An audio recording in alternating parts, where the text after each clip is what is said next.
In last week's section of Crooked House, we saw a couple of really important scenes. First, in chapter 11, we had a moment with the police. Immediately, Charles shows up Inspector Travener by knowing more about the case than he does, much to the annoyance of the inspector. This is a fairly common trope in detective fiction. The great detective is only necessary if the police aren't up to the task, after all. But it's interesting here because Charles is not Hercule Poirot or Sherlock Holmes. He's not a famous detective. He's just a guy who landed in the middle of the case, and he got his information from a 12-year-old. This moment is revealing, I think, about Christie's view of the legal system. We've already seen a deep skepticism from her in Five Little Pigs. Here, the police seem not just to be imperfect, but actually inept.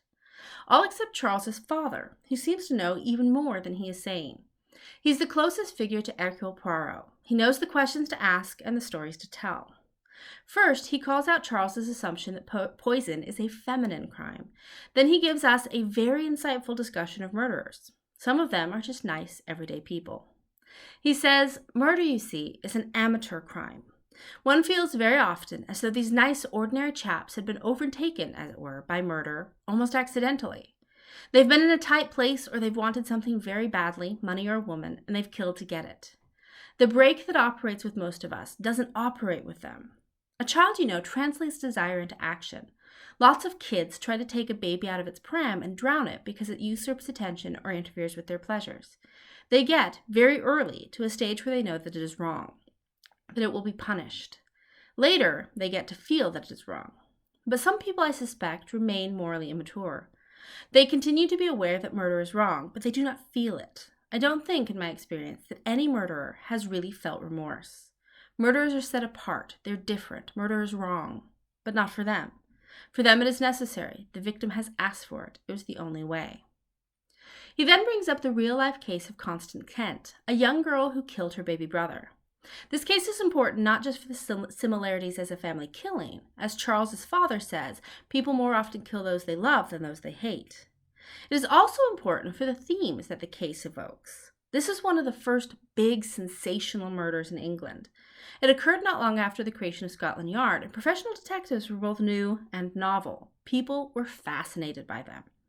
So when a young child went missing from a wealthy family, everyone was rapt. The suspicion originally fell on the maid, the outsider.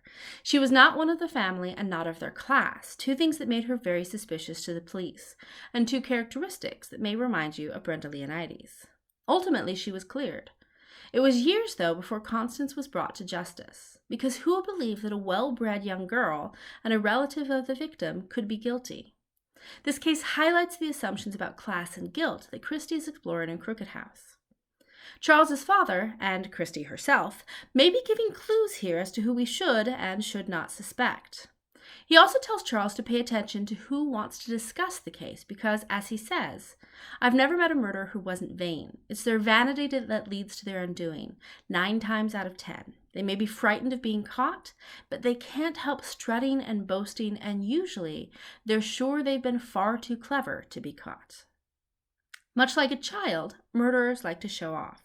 And when they do, they might just reveal what you need to know to solve the crime. It's Josephine, the child in question here, who brings up the other real-life crime that is featured in this section of the novel, that of Edith Thompson. She's been mentioned before. This is the story that Magda wants to stage and star in, but Josephine offers some particular insight. Do you know about Edith Thompson? She asked Charles. She was married, but she didn't like her husband. She then relates the case of this woman who fell in love with another man. Her lover then killed her husband by stabbing him in the back. Is Josephine, who seems to know every secret, suggesting a parallel to Brenda and Lawrence Brown? Maybe. But, as she tells Charles, she won't reveal who she suspects until the last chapter. Josephine, after all, is playing by the rules of a detective novel. But when Charles insists that she play fair and give Watson, in this case him, all of the data of the case, she refuses. She wants to keep it to herself, and, as a snap twig suggests, it may be placing her in danger. Christie is clearly playing with her knowledge of crime stories in this section, both real and fictional. The clues she's offering aren't from within the story, they're from the surrounding context. Think about how detectives work in fiction. What can you guess about this novel based on those rules? Think about how murderers work in real life.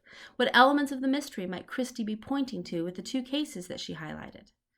This week we'll see the case escalate and be presented with probably the most important clue in the novel, so keep an eye out for it. Happy reading.